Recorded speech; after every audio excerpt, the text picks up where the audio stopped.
Shalom, selamat pagi. Sate pagi hari ini bertemakan pelayaran-pelayaran menakjubkan. Adapun firman Tuhan terambil dari Mazmur pasal 119 ayat 7, 71 dan 73. Aku akan bersyukur kepadamu dengan hati jujur apabila aku belajar hukum-hukum-Mu yang adil. Banyak sekali tempat yang berupa pulau-pulau, daratan, benua, ataupun daerah lainnya yang ditemukan berkat pelayaran-pelayaran menakjubkan yang dipimpin oleh beberapa orang. Contohnya adalah pada tahun 1492, John Cabot dari Italia melintasi Atlantik Utara dari Bristol di Inggris dan akhirnya menemukan Kanada pada tahun 1499 hingga tahun 1504. Amerigo Vespucci dari Italia mengarungi Atlantik dan menyadari bahwa Amerika Selatan adalah sebuah benua. Oleh karena itu, nama benua Amerika diambil dari namanya. Ada juga seseorang bernama Abel Tasman dari Belanda yang melakukan pelayaran ke benua Australia dan akhirnya menemukan Pulau Tasmania. Tahun 1580, Sir Francis Drake menjadi orang Inggris pertama yang berlayar mengelilingi bumi, dan Vasco da Gama dari Portugis adalah orang Eropa pertama yang mencapai India dari laut dengan berlayar mengelilingi Afrika. Kemudian ada Genoe Christopher Columbus yang berlayar melintasi Atlantik dari Cadiz di Spanyol dengan kapalnya yang cukup terkenal yang bernama Santa Maria.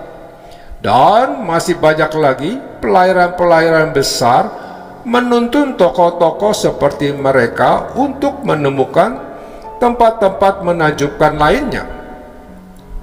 Manusia memang memiliki rasa penasaran dan keingintahuan yang besar. Inilah yang menjadi alasan dasar mengapa pelayaran-pelayaran tersebut dijalankan. Mereka hendak mencari tahu apa yang ada di lautan lepas dan pada akhirnya menemukan pulau-pulau serta benua baru.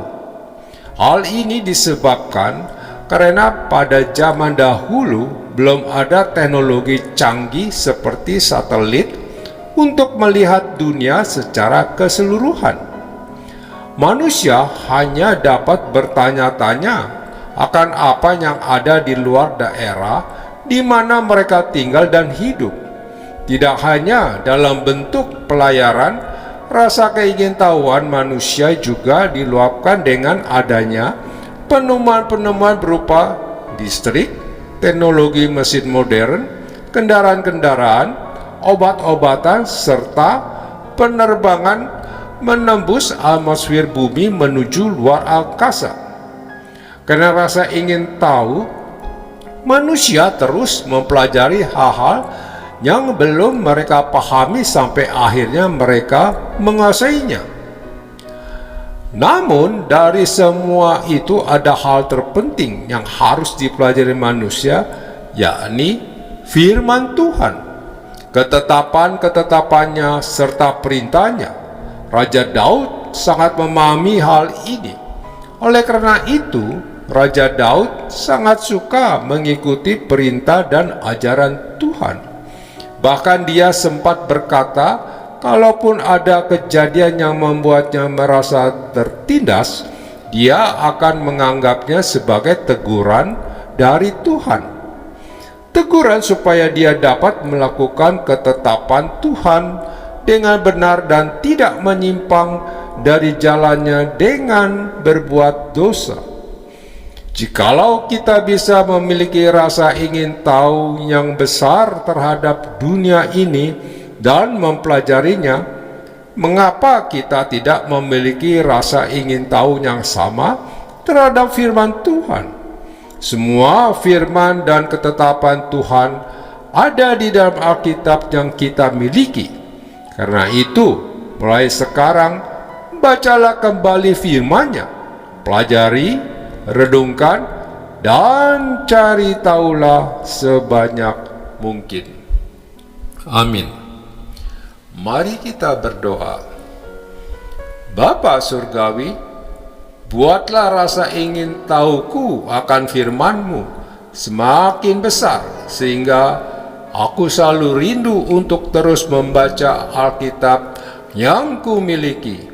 Di dalam nama Tuhan Yesus, aku berdoa.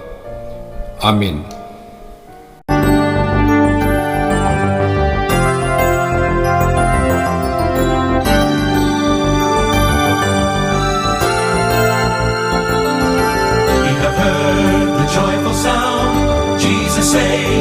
Jesus saves, spread the tidings all around. Jesus saves, bear the news to every land. Climb the steeps and cross the waves, onward 'tis our Lord's command. Jesus saves, Jesus saves, Jesus saves. Sing above the battle strife, Jesus saves, Jesus saves. By his death and endless life, Jesus saves, Jesus saves. Sing it softly through the gloom. When the heart for mercy craves, sing a triumph o'er the grave. Jesus saves, Jesus, Jesus saves, Jesus, Jesus saves, Jesus, Jesus saves. Give the winds a mighty voice. Jesus saves, Jesus saves. Let the nations now rejoice. Jesus saves, Jesus saves. Shout salvation, fallen free. Highest hills and deepest caves, this our song of